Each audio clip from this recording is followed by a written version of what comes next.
विवाहिता कोमल नागेश पाटोळे असं या घटनेत मृत पावलेल्या महिलेचं नाव आहे। विवाहितेला बळजबरीनं विष पाजून मारल्याची धक्कादायक घटना बीडच्या गेवराई तालुक्यातील राजपिंपरी इथं उघडकीस आली आहे। कोमल नागेश पाटोळे हिचं 7 वर्षापूर्वी लग्न झालं होतं।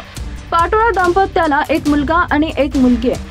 मात्र घरगुती वादातून पतीनं बळजबरीनं विष पाजलं असा आरोप मुलीच्या वडिलांनी केलाय। पती आणि पत्नीमधील वाद इतका टोकाला पोहोचला की संतप्त झालेल्या सनकी पतीनं आपल्या पत्नीला विषारी औषध पाजलं।